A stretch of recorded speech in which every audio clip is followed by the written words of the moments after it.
नमस्कार, सुप्रभातम। आपके लिए मैं एक वीडियो लाया हूँ। सेकेंडरी बोर्ड का जो सामाजिक विज्ञान विषय में भूगोल पार्ट है, उसमें मैं ले रहा हूँ भारतीय कृषि।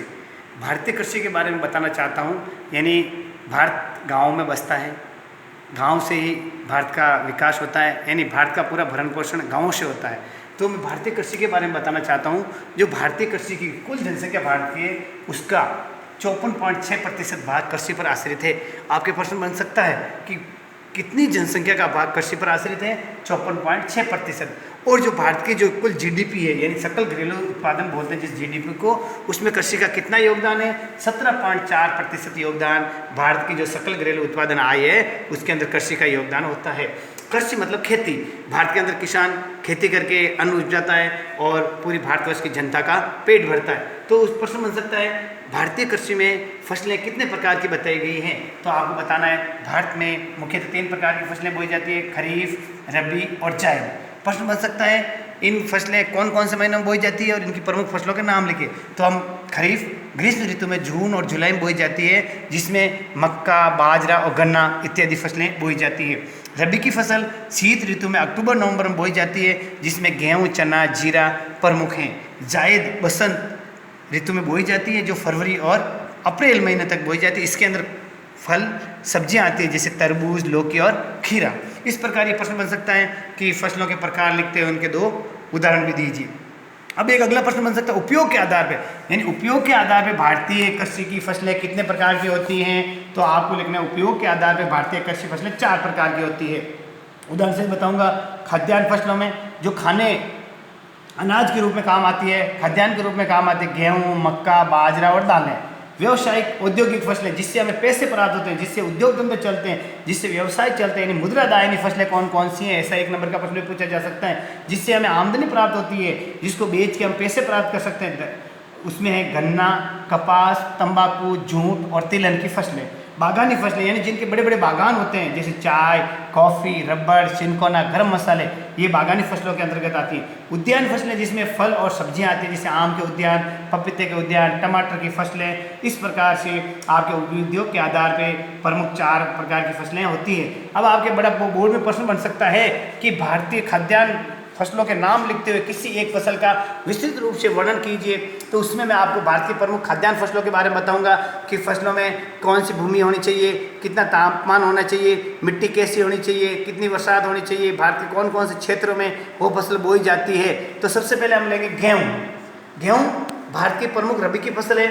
इस के लिए समशीतोष्ण का जलवायु आवश्यक है और ये फसल 10 डिग्री से लेकर के 25 डिग्री तापमान वाले क्षेत्र में बोई जाती है। और इस फसल के लिए 25 से 75 सेंटीमीटर की वर्षा आवश्यक होती है और इस फसल के लिए दोमट मिट्टी उपयोगी है। अब भारत की जो पूरी फसल है, उसका लगभग 70% गेहूँ पंजाब, हरियाणा, यूपी, एमपी यानी उत्तर प्रदेश और मध्य प्रदेश में होता है। राजस्थान में सर्वाधिक गेहूँ कहाँ उत्पादन होता है, प्रश्न पूछा जा सकता है। तो आपको गंगानगर और हनुमानगढ़ लिखना है। भारत का विश्व में गेहूँ उत्पादन में 3रा स्थान है। और जब भारत की हरित क्रांति हुई थी पंचवर्षीय योजनाओं में, तो गेहूँ के उत्पादन में बहुत वृद्धि हुई थी, इसीलिए हरित क्रांति की प्रमुख फसल गेहूँ को बताया गया है। अब मैं बताना चाहता हूँ चावल। चावल एक खरीफ की प्रमुख फसल है। चावल के लिए उष्णकटिबंधीय जलवायु आवश्यक है। चावल की खेती 16 डिग्री से लेकर के 27 डिग्री सेल्सियस तापमान में उगाई जा सकती है। और चावल के लिए 75 से 200 सेंटीमीटर की बारिश होनी चाहिए, बरसात 75 से 2 सेंटीमीटर होनी चाहिए। चिकनी, दोमट और कच्छारी मिट्टी के अंदर चावल की फसल उत्पादित की जाती है। और चावल की फसलें 3 सीजन में ली जाती है, जैसे खरीफ, रबी और जायद के लिए। उसी तरह जैसे पहली अमन, ओश और बोरो। प्रश्न पूछा जा सकता है, चावल की 3 फसलों के नाम बताइए, अमन, ओश और बोरो। अब भारत पूरे विश्व में चावल उत्पादन में 2रे स्थान पे है और भारत का 90% का चावल उत्पादन पश्चिम बंगाल, आंध्र प्रदेश, उत्तर प्रदेश और उड़ीसा में होता है। राजस्थान में भी चावल उत्पादन किया जा रहा है, गंगानगर, हनुमानगढ़, कोटा और बूंदी में। अब आता है मक्का।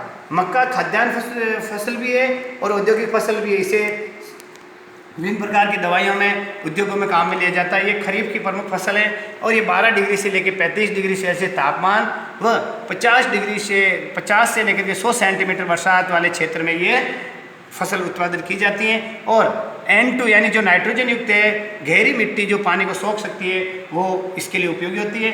और मक्के का 60% भारत में उत्पादन आंध्र प्रदेश, कर्नाटक और राजस्थान में होता है। राजस्थान में प्रमुखतः मक्का उत्पादन कोटा, बूंदी और उदयपुर में होता है। मक्का का उत्पादन की दृष्टि से भारत का विश्व में 10वां स्थान है और इसमें मक्का का निर्यात भारत नहीं करता है। अब आगे चलता है बाजरा। बाजरा एक खरीफ की प्रमुख फसल है जिसके लिए शुष्क जलवायु की आवश्यकता होती है।